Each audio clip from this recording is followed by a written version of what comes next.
j'espère que vous allez bien. Aujourd'hui je vous retrouve pour une nouvelle vidéo et je vais faire, je sais pas trop comment on appelle ça, c'est un tag. Mais c'est une abonnée qui m'a proposé ça sur Instagram quand je demandais des idées parce que je n'avais plus d'idées. C'est un on my shelf, donc en fait vous me proposez des chiffres. Par exemple vous me dites le chiffre numéro 25, je prends le livre numéro 25 dans ma bibliothèque et je vous le présente, je vous dis si je l'ai lu, si j'ai aimé, pourquoi, quand je l'ai acheté, etc. Donc j'ai demandé sur Instagram et Twitter si vous vouliez participer à cette vidéo, vous me donniez des chiffres, etc. Donc j'ai reçu plein de chiffres, donc je pense pas pouvoir tout faire parce que j'ai laissé quoi le post 30 minutes et j'ai eu peut-être une trentaine de chiffres. Donc ça fait beaucoup pour vous présenter 30 livres. Donc en gros, si vous voulez participer à mes prochaines vidéos, enfin souvent je vous demande vos avis et tout, vous pouvez me suivre sur Instagram et Twitter. Je vous demande souvent votre avis. Donc voilà, je commence tout de suite. Donc j'ai reçu vraiment beaucoup de chiffres, donc ça va être un peu au hasard. Alors je prends la bulle d'Eléo qui me dit le 77.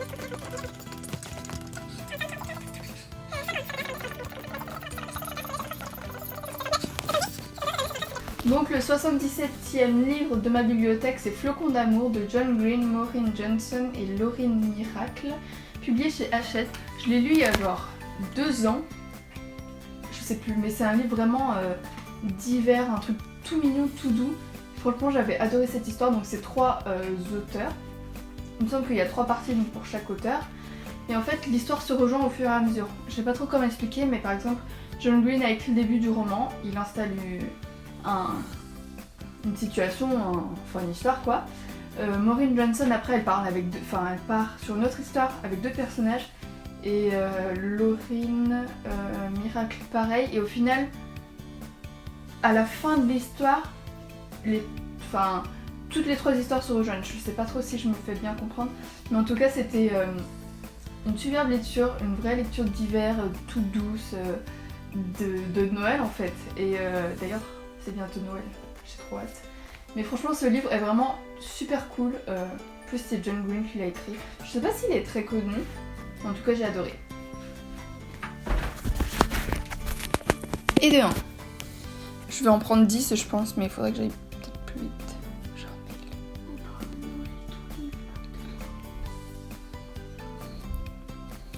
Ensuite je vais prendre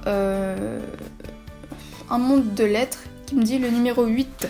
Donc mon 8e livre sur ma bibliothèque c'est Gone, le 3e tome, donc Mensonge. Je ne vous dis plus à quel point j'aime cette série, je ne sais pas dire quoi dire de plus, pardon.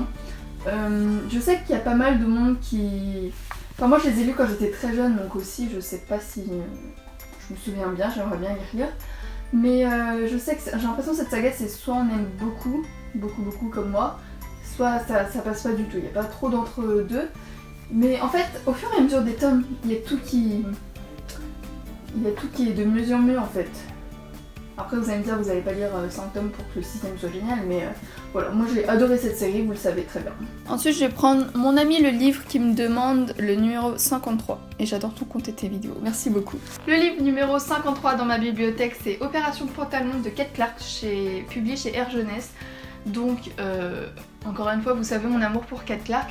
Celui-là je ne l'ai pas lu, c'est un des derniers Kate Clark qui me reste à lire. J'ai aussi Cruel à lire que j'en ai dans mon appartement étudiant pour le lire. Et donc dans cette histoire c'est le livre qui se sent garçon depuis toujours en fait, mais il est dans un corps de femme du coup. Et donc là à l'école il lui interdit de porter un pantalon, il faut absolument porter des jupes pour les filles du coup. Il ne compte pas changer les règles, il veut changer sa vie, un combat loin d'être gagné d'avance. Un roman bourré d'humour, de tendresse et d'amour inconditionnel. J'avais adoré les autres Kate Clark et franchement je suis sûre et certaine que je vais adorer celui-là. Je vais prendre Julie des livres numéro 13 et 27. Donc le 13e livre de ma bibliothèque, il s'agit du tome 2, donc The Dimension and Need You de Estelle Mascamé, publié chez Pocket Jeunesse. Donc ce livre, cette trilogie j'avais trop aimé. Ce livre-là je l'ai acheté à Montreuil 2016 et j'ai eu dédicacé. Elle a mis tout Christian, no Terindas, Estelle Mascamé. C'est vraiment trop gentil. Vous avez dû voir mon vlog de Montreuil 2016. En tout cas, pour le résumé du premier tome, il s'agit de l'histoire de Eden qui va passer l'été chez son père qu'elle n'a pas vu depuis très longtemps, elle avait perdu contact, etc. Elle va se rendre compte qu'elle a 3 demi-frères, donc 2 petits demi-frères et un troisième grand demi-frère, donc Tyler. Et ils vont se rendre compte que il y aura une petite attirance alors que lui c'est un bad boy, enfin qui fait tout de travers, qui est vraiment méchant presque. Mais il va se passer un petit truc, puis voilà, ils sont demi-frères, demi-sœurs, donc c'est un peu compliqué. Donc voilà, j'ai adoré cette trilogie. Ce tome 2 en particulier, bon, je m'en souviens plus grand, bon, enfin je me souviens plus trop, mais je sais que j'avais adoré. Je sais qu'il y a pas mal de monde qui était déçu par le tome 3. Moi je l'ai lu bien après, donc j'ai été pas du tout déçue, enfin j'ai adoré retrouver les personnages. Donc voilà, j'adore cette trilogie, vous le savez. Et donc le 27e livre de ma bibliothèque, il s'agit de Shannon Lee Alexander, n'importe quoi, de Charlie plus Charlotte de Shannon Lee Alexander, publié chez Pocket Jeunesse. Je l'avais lu en lecture commune, on avait essayé de faire une lecture commune avec pas mal de gens sur Instagram. Au final on l'a un peu tous lu, enfin on l'a commencé en même temps mais on l'a un peu tous lu à des vitesses différentes. Donc j'ai pas mal aimé ce roman. Il y a non pas une suite mais un autre roman du même genre qui est sorti, je crois que c'est Max plus Becca. Et j'avais trop aimé, alors je me souviens plus trop de quoi ça parle, je vais vous lire le résumé derrière, ça ira plus vite. Charlie n'a aucun doute sur son avenir, il est persuadé qu'un jour il résoudra les grands mystères de l'univers. Mais lorsqu'il effleure le tatouage de Charlotte, ses certitudes s'envolent. L'amour est rentré dans l'équation. Il est prêt à tout pour elle, quitte à mettre en péril sa carrière académique. Sans comprendre, il cache toutes ses requêtes, même s'il sent bien qu'elle cache un terrible secret. Oui, moi j'avais beaucoup aimé ce roman, ça n'a pas été un coup de cœur de dingue, c'était juste une bonne lecture en fait, mais j'avais beaucoup aimé. Et je l'avais acheté, je crois que je l'avais acheté sur un coup de tête, dans une librairie comme ça, parce qu'il me tentait beaucoup. Alors, j'ai Alicia qui me dit le numéro 5. Donc le numéro 5 c'est Winter des Chroniques Lunaires. Je n'ai pas le livre avec moi parce qu'il est dans mon appartement étudiant, mais il a bien sa place dans la bibliothèque. Que dire, j'ai fini les Chroniques Lunaires il y a très peu de temps, je dirais il y a 1 ou 2 semaines. Et c'est devenu une de mes sagas chouchou dans mon top 3 je dirais. C'est vraiment... mon dieu quoi. Enfin genre, le tome... Enfin Winter il fait quasiment 1000 pages, il fait je crois 967 pages. C'est un gros pavé mais ça passe tellement vite, enfin il y a tellement d'action dedans, j'ai adoré retrouver tous les personnages. Voilà, j'ai adoré les Chroniques Lunaires. Je vous le mets pas dans des updates lecture parce que j'aimerais vous faire une vidéo complète sur les Chroniques Lunaires, mais d'abord il faut que je l'écrive, il faut que je la travaille, etc. Ce que je n'ai pas trop le temps de faire pour l'instant. Donc on verra. En tout cas, j'ai fini les Chroniques Lunaires, j'ai adoré. Winter, je sais pas si c'est mon tome préféré. J'ai du mal à choisir les tomes préférés, mais ça se jouerait entre Cress et Winter. Donc ouais, j'ai beaucoup aimé. Ensuite, il y a Nomopin qui me propose le 18. Donc le numéro 18, il s'agit de Essie de Rebecca Donovan, l'auteur de Ma raison de vivre, toujours chez Pocket Jeunesse. Les premiers chiffres, c'est du Pocket Jeunesse, hein. C'est rangé par maison d'édition, donc voilà. Vous savez à quel point, encore une fois, j'adore Ma raison de vivre, c'est mon livre préféré. Et du coup, j'ai lu Essie, qui est vraiment pas mal. Je vous ai fait, ouais, je vous l'ai mis dans un modèle de lecture, il me semble. Donc c'est l'histoire de Cal qui retrouve Nicole, sa meilleure amie d'enfance, à des milliers de kilomètres de chez elle. Sauf que elle s'appelle Niel. Elle prétend s'appeler Niel et elle n'a absolument rien à voir avec la fille qu'il connaissait, mais pourtant c'est elle. C'est le portrait craché quoi. Donc il va se demander qui est vraiment Niel. Est-ce que c'est Nicole qui est frappée d'amnésie ou un simple sosie? La seule chose qui est sûre, c'est qu'il ne peut plus vivre sans elle.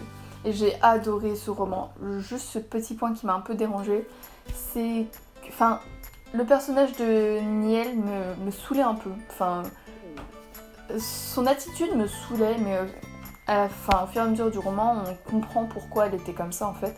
Donc j'ai adoré ce roman. Ça n'a pas été un coup de cœur comme Ma raison de vivre et tous les autres tomes, mais j'ai adoré. Et je vais prendre un dernier chiffre parce que je suis désolée, j'en ai vraiment reçu beaucoup. Et si je vous présente 40 livres d'un coup, c'est pas possible. Puis moi, pour le montage, c'est impossible. Donc n'hésitez pas à me dire si vous voulez une deuxième partie. En plus, ma bibliothèque change régulièrement, j'ajoute des livres, etc. Donc n'hésitez pas à me dire ça. D'ailleurs, j'ai repris ce tag, c'est une abonnée qui m'a donné l'idée, mais il me semble que c'est Margot Liseuse qui a fait ce tag en premier, il me semble. Donc je vous le mettrai en barre d'infos. Et donc le dernier chiffre que je vais prendre au hasard, il va s'agir du numéro 51 par Andrea. Et donc le numéro 51, il s'agit de Perdu et retrouvé de Kate Clark. Donc encore du Kate Clark, vous savez à quel point je l'adore. Et celui-là c'est le premier livre que j'ai lu d'elle, il me semble. Donc c'est une jeune fille qui a été kidnappée quand elle était très jeune et donc sa famille est complètement détruite. Ils vont apprendre à revivre sans elle, enfin à se reconstruire sans elle, etc. Puis vient le jour où elle réapparaît. Elle réapparaît, mais elle est adulte, plusieurs années plus tard. Et là, on ne sait pas pourquoi. Enfin, voilà. Moi, j'ai adoré ce roman. Encore une fois, voilà, c'est du Kate Clark. J'ai eu des coups de cœur pour tous les Kate Clark. Celui-là est... Ah oui, elle a été kidnappée à 6 ans et retrouvée 13 ans après. C'est étrange, quand même. J'ai adoré, mais vraiment du Kate Clark, j'adore, quoi. Donc voilà, c'est tout pour cette vidéo. J'espère que ça vous aura plu. N'hésitez vraiment pas à me dire si vous avez aimé cette vidéo. En mettant un pouce ou en commentaire, enfin bref, dites-le moi où vous voulez. Et si vous voulez une deuxième partie, parce que moi j'ai vraiment adoré. C'est vrai qu'on peut vous montrer des livres qu'on n'a pas forcément l'habitude de vous montrer. Bon, là pour le coup je vous les ai presque tous déjà montrés. Mais voilà, c'est des... Parfois on vous parle de romans qu'on a lus il y a hyper longtemps et que... Enfin, par exemple Flocon d'amour, moi je pense pas l'avoir déjà présenté sur ma chaîne parce que j'ai dû lire avant de commencer ma chaîne, etc. Donc voilà, je suis vraiment contente, j'adore ce principe de vidéo, n'hésitez pas à me dire si vous aimez aussi. Je suis désolée pour les personnes qui n'ont pas pu passer sur cette vidéo, donc j'ai pas pris les chiffres parce que j'ai eu beaucoup de demandes, enfin pas de demandes mais beaucoup de propositions on va dire, et je pouvais pas tout vous présenter sinon la vidéo allait durer 1 heure, donc c'est impossible. Donc voilà, encore une fois j'espère que ça vous aura plu, n'hésitez pas à vous abonner sur la petite cloche ici, comme ça vous recevrez toutes les notifications quand je vais poster une vidéo en fait. Et vous pouvez commenter et me dire si vous avez aimé cette vidéo, si vous avez lu ces romans. Et bien voilà, moi je vous dis à bientôt pour une prochaine vidéo. Bisous!